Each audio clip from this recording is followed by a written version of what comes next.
Section 15.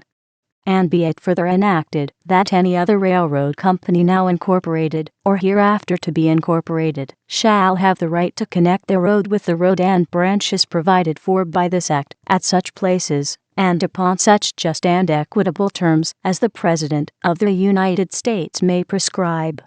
Wherever the word company is used in this act, it shall be construed to embrace the words their associates, successors, and assigns, the same as if the words had been properly added thereto. Section 16. And be it further enacted that, at any time after the passage of this act, all of the railroad companies named herein, and assenting hereto, or any two or more of them, are authorized to form themselves into one consolidated company. Notice of such consolidation, in writing, shall be filed in the Department of the Interior, and such consolidated company shall thereafter proceed to construct said railroad and branches and telegraph line, upon the terms and conditions provided in this act. Section 17. And be it further enacted that in case said company or companies shall fail to comply with the terms and conditions of this act, by not completing said road and telegraph and branches within a reasonable time, or by not keeping the same in repair and use, but shall permit the same, for an unreasonable time, to remain unfinished, or out of repair, and unfit for use, Congress may pass any act to ensure the speedy completion of said road and branches, or put the same in repair and use, and may direct the income of said railroad and telegraph line to be thereafter devoted to the use of the United States, to repay all such expenditures caused by the default and neglect of such company or companies, provided that, if said roads are not completed so as to form a continuous line of railroad, ready for use, from the Missouri River to the navigable waters of the Sacramento River, in California, by the first day of July, 1876, the whole of all of said railroads before mentioned and to be constructed under the provisions of this act, together with all their furniture, fixtures, rolling stock, machine shops, lands, tenements, and hereditaments, and property of every kind and character, shall be forfeited to and be taken possession of by the United States, provided that, of the bonds of the United States, in this act provided to be delivered for any and all parts of the roads to be constructed east of the 100th meridian of west longitude from Greenwich, and for any part of the road west of the west foot of the Sierra Nevada mountain, there shall be reserved of each part and installment 25 per centum, to be and remain in the United States Treasury, undelivered, until said road, and all parts thereof provided for in this act are entirely completed, and of all the bonds provided to be delivered for the said road, between the 2 points aforesaid, there shall be reserved out of each installment 15 per centum,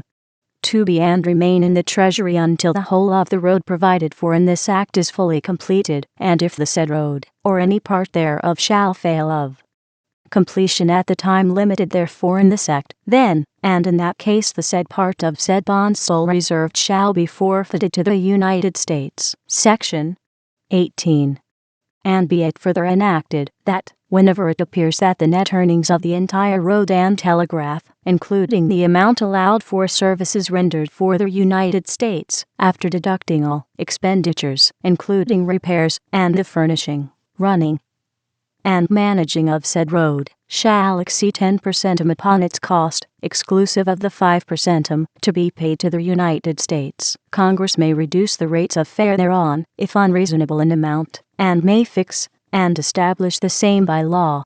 and the better to accomplish the object of this act, namely, to promote the public interest and welfare by the construction of said railroad and telegraph line, and keeping the same in working order, and to secure to the government, at all times, but particularly in time of war, the use and benefits of the same for postal, military, and other purposes. Congress may, at any time, having due regard for the rights of said companies named herein, add to, alter, amend, or repeal this act. Section 19. And be it further enacted, that the several railroad companies herein named are authorized to enter into an arrangement with the Pacific Telegraph Company, the Overland Telegraph Company, and the California State Telegraph Company, so that the present line of telegraph between the Missouri River and San Francisco may be moved upon or along the line of said railroad and branches as fast as said roads and branches are built.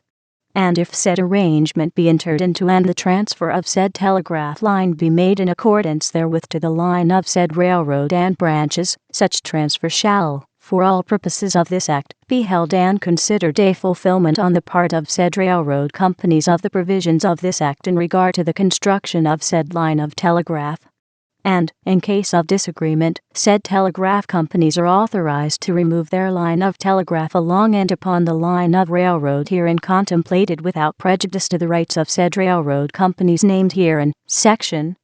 20.